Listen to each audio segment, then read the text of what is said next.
paranormal. The pounding at the door grew louder, angrier, like whatever was on the other side wanted to get at little Jennifer at all costs. Still, the part that most unsettled her was that she had drawn the door. Olivia May descended the 12 steps to the basement, the task of retrieving her next bottle so routine she could do it dead drunk without so much as a lit match. 20 shaky steps later, she suddenly felt very lost in the darkness and turned back to find the door no longer existed.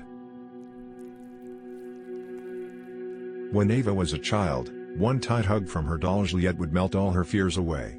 Ava kept Juliette bound and buried underground ever since she realized dolls aren't supposed to hug back. The kids were beyond excited, chanting Santa Claus over and over when something started coming down the chimney. "Get the gun now," Maurice whispered to his wife. Bruce brought the machete down upon the soft, rotting neck for a second time, severing his relentless pursuer's head with its own weapon. This time, he knew to take the machete with him, for he had mere minutes until the pieces reassembled. Jackson awaited the ultrasound results, desperate to know if the growing mass in his belly was cancerous. The question seemed besides the point when the doctors informed him that they could hear the mass growling. Georgina could only stare at the smiling mouth before her, a set of 32 healthy wide human teeth visible. The mouth opened wider to reveal hundreds more, each row of teeth becoming sharper the deeper they spiraled into the thing's throat. Hiroshi took his first steps since the accident 12 years ago, but it gave him no comfort to overcome paralysis. He wasn't the one in control of his body. Every time Claudia dreamed of what her therapist referred to as the man made of smoke, his muffled voice became clearer. Neither dreams nor insanity could explain the night she woke up to smoke billowing from under her closet door, and a raspy but clear voice inviting her to come in. Annika covered her ears, but the voice was too loud to block out. The stranger standing at the foot of her bed spoke directly to her, and yet, his lips didn't move. When Alvaro noticed the bloated, rotting body that had washed ashore, he immediately called 911. He couldn't blame the operator for hanging up when he reported that the corpse had suddenly stood upright and was now steadily walking toward him. Connie plunged the knife as deep as she could, causing copious blood to come pouring out. She didn't believe in the supernatural, but she also couldn't explain how her bedroom wall could be bleeding. Cora nervously watched her roommate use his right hand to eat his breakfast, water his plants and use his phone. Until that morning he had been left-handed. The puddle looked disgusting, less like water than pea soup, but Beatrice saw no way around it but through it. She stepped off the curb and found her leg sucked in all the way to the hip, the puddle turning red as something inside of it began stripping flesh from bone.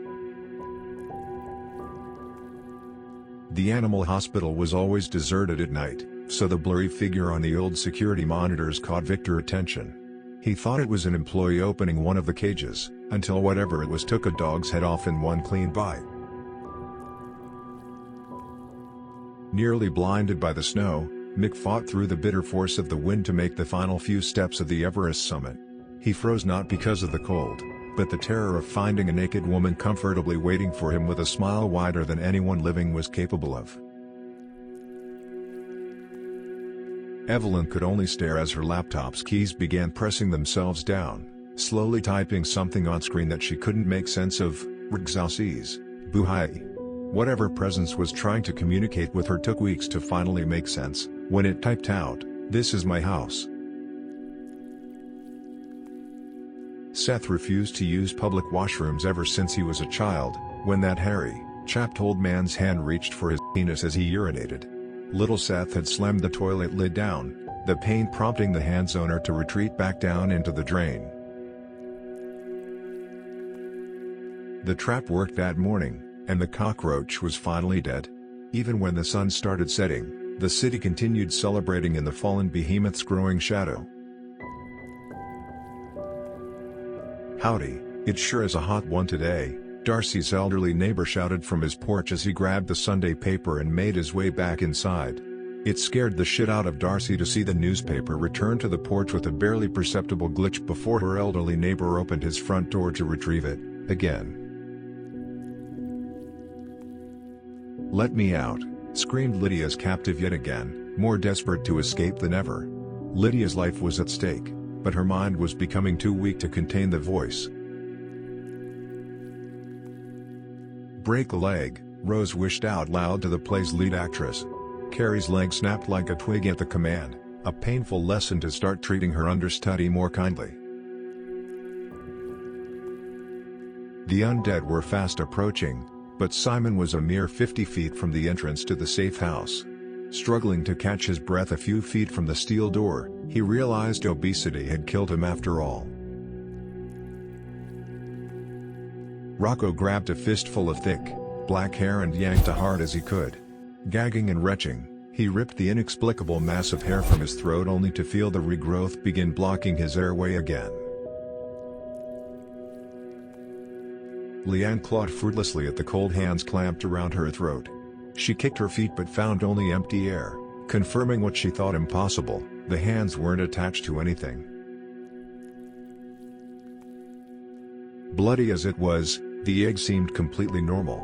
Ross stared into the toilet for hours, but no theory he conjured could explain how his body had produced an egg.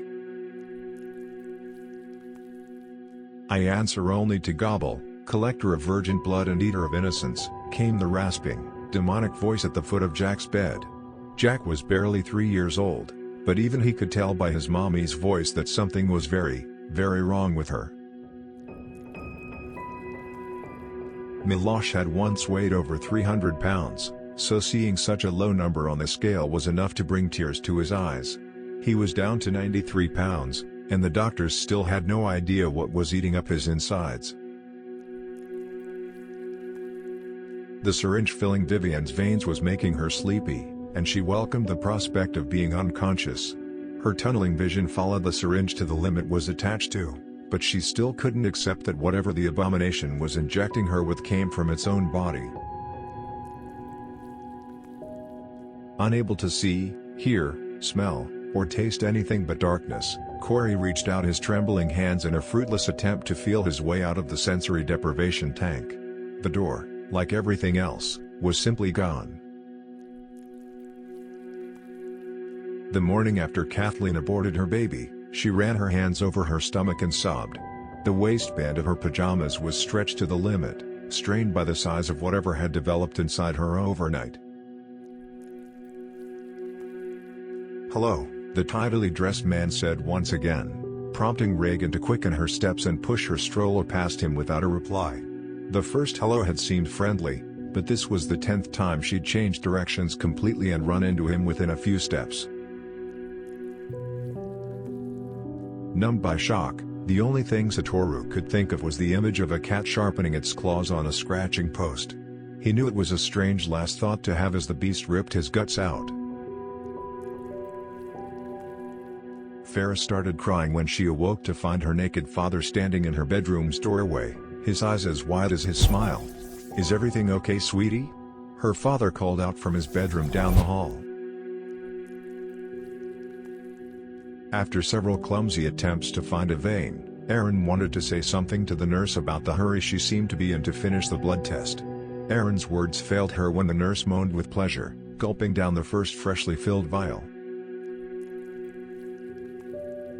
After weeks on display, every other pet but Buster had been adopted. Buster leaned back against his cage and sighed, wondering if he'd rather be taken home by one of those hellish creatures or simply put out of his misery. Shivering with cold as he stared up at the pitch-black sky, Evan wished for the long night to end. 6 months were still not enough for him to accept that the son had died. As Arthur took his first walk through the mansion he just inherited from his crazy grandma, he was unnerved by the incantations scrawled on every inch of wallpaper.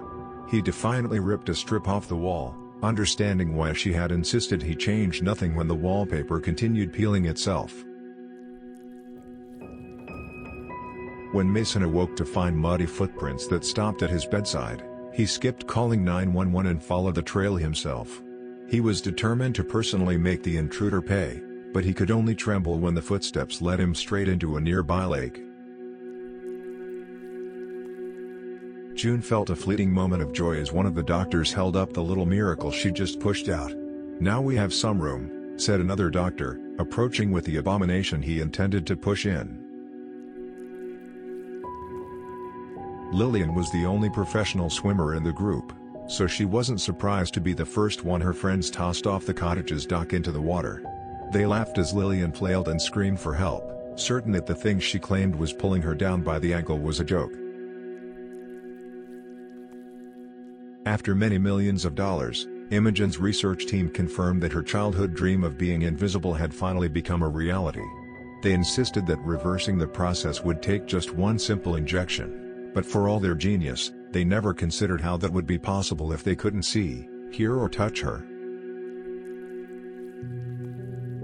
In every single dream he'd had for 87 years, Mortimer endured unimaginable torture at the hands of a mime who never spoke a word. The mime was waiting in the darkness the day Mortimer died, sharpening his tools and breaking his century-long silence to say, "Oh good, now we can really play." Chloe looked down mid-flight and noticed the people on the ground really did look like ants. Soon the air became too thin to breathe, but the searing pain of the winged beast's claws digging into her shoulders kept her conscious high above the clouds. It took hours for the insect to push its way out of its cocoon, its awful final form bursting forth in a sticky wet mess. Yannick's mangled body was still numb from the insect's sting, and he prayed to God he'd be dead before the neurotoxin wore off.